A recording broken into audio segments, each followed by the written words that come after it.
I called the state police, and they wanted a description of the man that had held us up. Yes, help us. A man came in with a knife.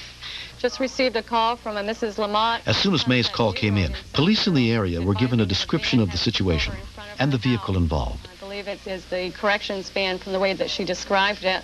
Confirming that Gary Tourville is the... Essex police officer Mike Brooks heard the call while on routine patrol. While I was going through an intersection in Essex Village, I observed a truck that was similar color and description. Last seen headed east on Route 2 through South Hero Village. Be advised that that subject may be armed and dangerous. When I called in the plate number to our dispatcher, she immediately called back and said she just received word from the state police and this was a vehicle they were looking for. 400 is in pursuit. I was concerned at this point that it probably wasn't a good idea to be stopping it now, but I'd already committed myself because I had the blue lights on. I could see only one person in the truck because my view was obstructed. He kept looking in his mirror and looking right at me.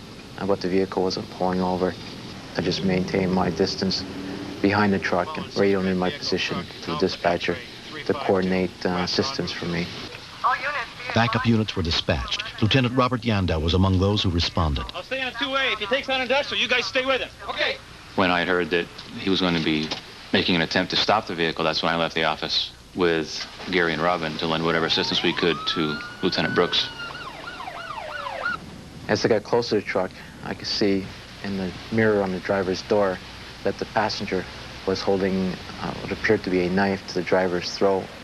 I asked for a roadblock once the vehicle turned and started heading towards South Burlington. Be advised that a roadblock is being set up now on Route 2. Police units from Essex and South Burlington joined forces to form the roadblock.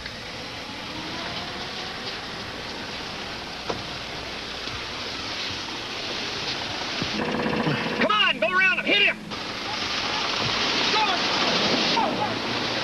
Once they started to proceed around the roadblock, it became obvious to us that the suspect was pretty desperate and was urging the victim to continue on.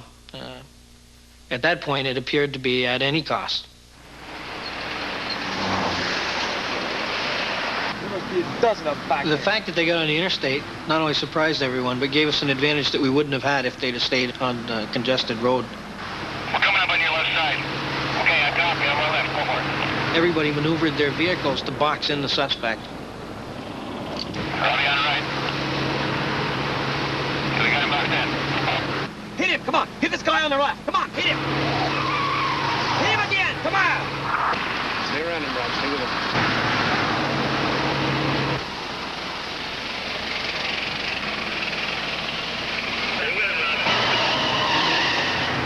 Back off a little, Ernie. Maybe we can slow him down.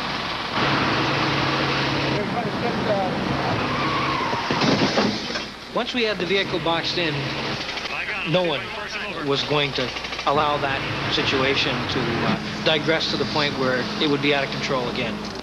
The victim hostage had no choice but to slow down and ultimately stop. They don't care nothing about me, and they don't care nothing about you.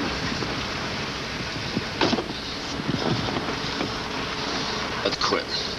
When I turned to look, all I was doing was looking down the barrel of an awful lot of guns. Nice and easy. Drop the knife. Drop the knife. Drop it. Drop it. Don't move. These officers had no idea which one of us was which.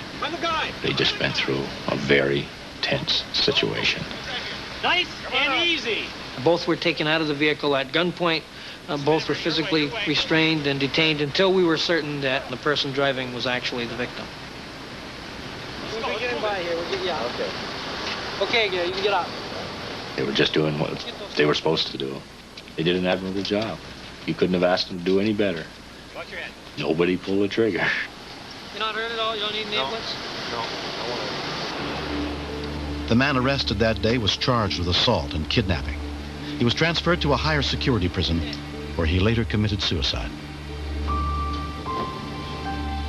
After several years of trying, prison guard Michael Oddie could not forget the traumatic events of that day.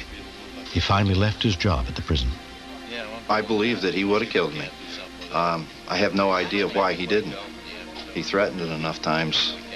But it's like even today I have a hard time driving down that road because I hit one certain spot and I can remember it very vividly. In the years since the incident, Gary Tourville has kept in touch with the now widowed May Lamont. Hi, Gary. Hi, May. Gary was wonderful, and I owe my life to Gary Tourville. I believe that fellow would have killed us if it hadn't been for him. And I think that ride was one of the wildest rides that anyone ever took.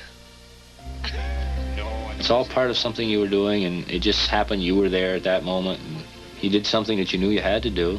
It's fun to sit down and talk about it, and go, okay, I've ran roadblocks, and I've rammed into police cars, and I've been handcuffed and frisked, and it's okay, but what's next? It was a Monday. What do you do for Tuesday?